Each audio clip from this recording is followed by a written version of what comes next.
Sir పొత్తు మీద ఈ ఎఫెక్ట్ ఎంతవరకు ఉంటుంది సార్? జన సైనికులు చాలామంది రియాక్ట్ అయ్యారు సార్, మేము మీకు సపోర్ట్ చేస్తూ ఉన్నాం, అటువంటప్పుడు మా అధినేత పవన్ కళ్యాణ్ పోటీ చేసే స్థానంలోనే ఇటువంటి అసంతృప్తి వ్యక్తం చేస్తూ ఉన్నారు, ఇదంతా చంద్రబాబు నాయుడు కనుసన్నల్లోనే జరుగుతోంది అని చెప్పేసి గతంలో కూడా అంటే వాళ్ళు అంటూ ఉన్నమాట సార్, ఇది సోషల్ మీడియాలో అవ్వచ్చు బయట అంటున్నమాట.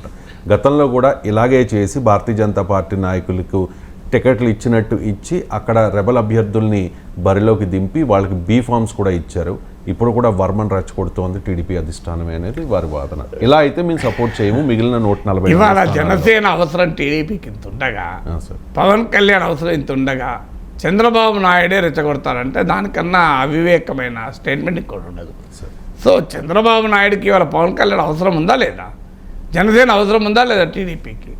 అందువల్ల ఒక్క పిఠాపురంలో తెలుగుదేశం వర్మను రెచ్చగొట్టి 150 21 ప్లస్ 10 31 తీసేస్తే 30 సీట్లు పోనీయండి, 30 ఇంకా 140 సీట్లు టీడీపీ నష్టం కోరుకుంటుందా? సో అది రాంగ్ ఆర్గ్యుమెంటు. తెలుగుదేశం పార్టీ నాయకత్వం బాధ్యత తీసుకొని పవన్ కళ్యాణ్ పోటీ చేసే చోట ముందుగా ఒప్పించాల్సి ఉండే, ఒప్పుకోకపోతే పార్టీ నుంచి తొలగించాల్సిందే, రెండే పద్ధతులు. సో అక్కడ పవన్ కళ్యాణ్ వచ్చే వరకు రోడ్డు జాతీయ రహదారిలాగా అసలు 8 లేన్ రోడ్ లాగా పవన్ కళ్యాణ్ వారాహి దూసుకెళ్లేలా రాజకీయ రహదారి నిర్మించాలి. ఆ బాధ్యత ఖచ్చితంగా తెలుగుదేశం పైన ఉంటుంది. ఎందుకంటే మీకు ఇంకొక ఎగ్జాంపుల్ రాజమండ్రి రూరల్ కనబడుతుంది. రాజమండ్రి రూరల్లో దాదాపు కందుల దుర్గేష్ అభ్యర్థి అని కూడా అన్నారు. తర్వాత గోరంట్ల బుచ్చయ్య లాంటి బలమైన నాయకులు ఉన్నారు కనుక పవన్ కళ్యాణ్ మొత్తం ఏంటంటే దుర్గేష్ను ఒప్పించి ఇంకో కాన్స్టిట్యున్సీకి పంపించి అక్కడ జన సైనికులు నిరసన కూడా వ్యక్తం చేస్తే దుర్గేష్ కూడా అపీల్ చేసి లేదు పెద్ద ఆయన మనం బుచ్చయ్య గారికి మద్దతు ఇవ్వాలి అని ఒప్పించారు. సో ఈ ఎఫర్ట్ అంతా చేసిన తర్వాత మీకు దుర్గేష్ను వేరే సీటుకు బుచ్చయ్య చౌదరి గారిని రాజమండ్రి రూరల్లో ప్రకటించారు. సో పవన్ కళ్యాణ్ పోటీ చేసే చోట ఈ రకమైన ప్రిపరేషన్ మరి జరిగిందా? ఇప్పుడు ఈ వాతావరణం చూస్తే జరగలేదేమో అని అనిపిస్తుంది. ఎందుకంటే ఆయన తెలుగుదేశంలోనే ఉన్నాడు, నిరసన వ్యక్తం చేశాడు. మరి ఆయన ఒప్పుకొని తర్వాత ఏమైనా తిరగబడ్డా మనకు తెలియదు ఆ సమాచారం. ముందు చంద్రబాబు నాయుడు మాట్లాడుతూ అంగీకరించి పవన్ కళ్యాణ్ పోటీ చేస్తే సహకరిస్తానని చెప్పి తర్వాత రకరకాల కారణాల వల్ల, రకరకాల ఒత్తిళ్ల వల్ల, రకరకాల ప్రత్యర్థి ఎత్తుల వల్ల ఆయన ఏమన్నా తిరగబడ్డా మళ్ళీ తెలియదు, మనకు ఆ సమాచారం లేదు. But still enough preparation should have been done. కానీ అది దాన్ని బట్టి ఇక జనసేన టీడీపీ పొత్తు చెదిరిపోతుంది, ఇక జనసేన వాళ్ళంతా టీడీపీ పైన తిరుగుబాటు చేస్తున్నారు అని నేను అనుకోను. ఇవన్నీ లీడర్ల స్థాయిలో ఉండేటువంటి అసంతృప్తులే.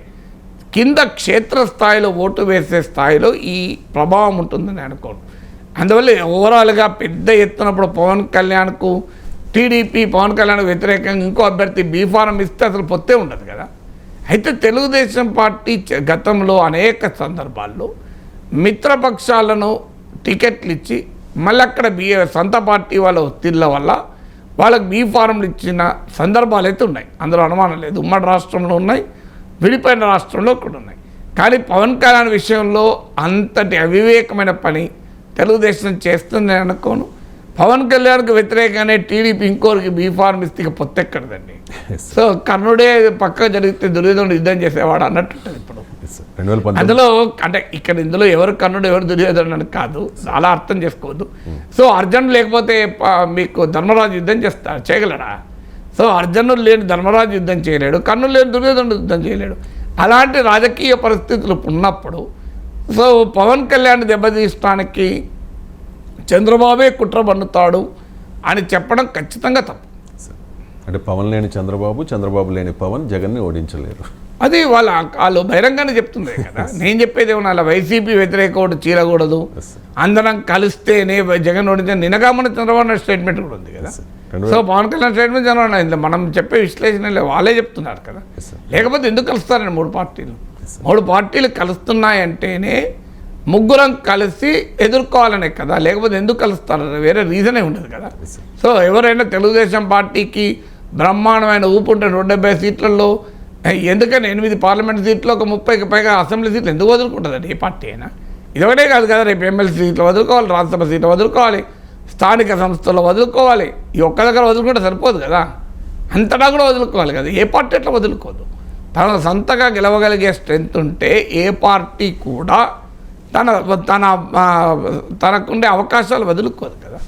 సో మీ వ్యాపారం బాగా నడుస్తుంటుంది, నా పార్ట్నర్షిప్ ఏమంటే ఇస్తారా మీరు?